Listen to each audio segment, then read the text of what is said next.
নমস্কার, শুভ সকাল। সমস্ত ফেসবুক ইনস্টাগ্রাম বন্ধুকে জানাই শুভ সকালের প্রীতি শুভেচ্ছা, আদর ভালোবাসা। আশা করি সবাই ভালো আছেন এবং ভালো থাকবেন।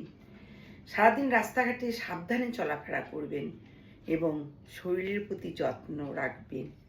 যেমন শরীরের কোনো বিশ্বাস নেই, যখন তখন কিছু একটা শরীরে হয় তাতে অসুবিধা হয়ে পড়ে। আর রাস্তাও বের হয়েও শান্তি নেই, কখন কোথায় কিভাবে কি হয়। এই জন্যই আমাদের উচিত সাবধানে থাকা। সাবধানে থাকার পর কোনো দুর্ঘটনা হলে সেখানে আর কিছু বলার থাকে না। আর দেখুন, দুর্গাপূজা, লক্ষ্মী পূজা চলে গেল, আসলো আমাদের কালী পুজো বা দীপাবলি। কালী পুজো বা দীপাবলি আমরা প্রচুর আনন্দ করি। দুর্গাপূজার থেকেও কালী পুজোটা বেশি আনন্দ হয় ঘরে ঘরে, যেখানে বাতি জ্বালানো হয়, ঘর সাজানো হয় টুনি দিয়ে, নানা রকম টুনি দিয়ে। সবার বাড়িতে দেখবেন, রাস্তা যখন হাঁটবেন প্রত্যেক বাড়িতেই টুনি জ্বলে, টুনি বা লাইট জ্বলে, তেমন বোমা বাজে, বোমা সবাই ফোটায়। তবে টুনি যখন সব বাড়ি বাড়িতে জ্বালিয়ে দেয়, দেখতে দারুণ লাগে। কেউ বা কলা গাছের মধ্যে বাঁশের বাতা বেঁধে প্রদীপ জ্বালিয়ে দেয়। ওই জন্য দুর্গাপূজার থেকেও কালী পুজোটা বেশি আনন্দ প্রত্যেক ঘরে ঘরে। দুর্গাপুজো তো সব প্রত্যেক ঘরে হয় না, কিন্তু কালী পুজোটা বেশিরভাগ ঘরেই হয়। আর দীপাবলিতে যা ঘরগুলো সাজায়, দারুণ দারুণ লাগে দেখতে। তা একটা গল্প বলছি, যে একটা বাবা মা অনেক কষ্টে তার সন্তানদেরকে মানুষ করেন। কেউ বা লোকালয়ে কাজ করেন, কেউ বা বিদেশে যান, কেউ বা বাইরে চলে যান কাজ করতে। তাদের কাজ করতে হবে, মানুষ করেন, বাবা মা অনেক কষ্ট করে কাজ করেন তারা বাইরে বিদেশে। কিন্তু একটা বাবা মা যে কোনো অনুষ্ঠান বলেন, হয়তো বা তার ফ্যামিলি পুরোটাকে কাছে পায় না। কারণ ছেলেমেয়েরা বিদেশে কাজ করে, তারা কাজে ব্যস্ত থাকে, তারা ঠিক মতন যে কোনো অনুষ্ঠানে হয়তো বাবা মার কাছে উপস্থিত হতে পারেন না। এক বাবা মা খুব আনন্দ করছেন, ছেলে আসবেন বাড়িতে দীপাবলিতে বা কালী পুজোতে, বাড়িতে আসবে।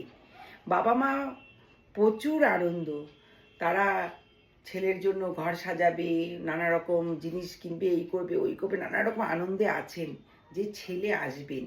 বাবা মা বলছেন ছেলে আসুক, তারপর না আমরা বাজারে যাই এগুলো কিনে সাজাবো। বাবা বলছেন না, ছেলে আসার আগেই আমরা ঘর সাজিয়ে নিব, সমস্ত জিনিস জামা কাপড় যা যা আছে আমরা সাজিয়ে রাখবো, ছেলে এসে দেখবে। বাবা মার প্রচুর আনন্দ। বাবা মা চলে গেছেন মার্কেটে যাওয়ার পরে ছেলের ফোন আসলো, জিজ্ঞাসা করলো তোমরা কেমন আছো। বাবা মা বলল ভালো আছি। বাবা মা বললো তুমি আসবে বলে ঘর সাজাবো, ঘরে দেওয়ালি উপলক্ষে নানা রকম জিনিস কিনবো বলে আমরা মার্কেটে এসছি। ছেলে ফোনে বলছে বাবা আমি তো যেতে পারবো না, কারণ সেদিন আমার কাজ পড়ে গেছে। বাবা মা নিস্তব্ধ হয়ে গেলেন, বললেন ঠিক আছে বাবা, তোমরা তোমাদের কাজ করো। বাবা মা আর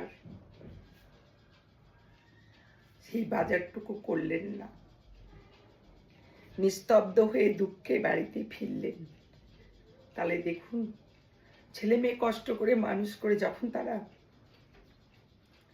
বিদেশে কাজ করে, বাবা মাকে ঠিক মতন সময়টা দিতে পারে না। একটা বাবা মা সন্তানকে মানুষ করেন অনেক আশা নিয়ে। যাদের ঘরে একটাই সন্তান, সেই সন্তান যদি বাইরে থাকে, কোনো অনুষ্ঠানে না আসে, তাহলে বাবা মার পরিস্থিতিটা কি একবার চিন্তা করেছেন?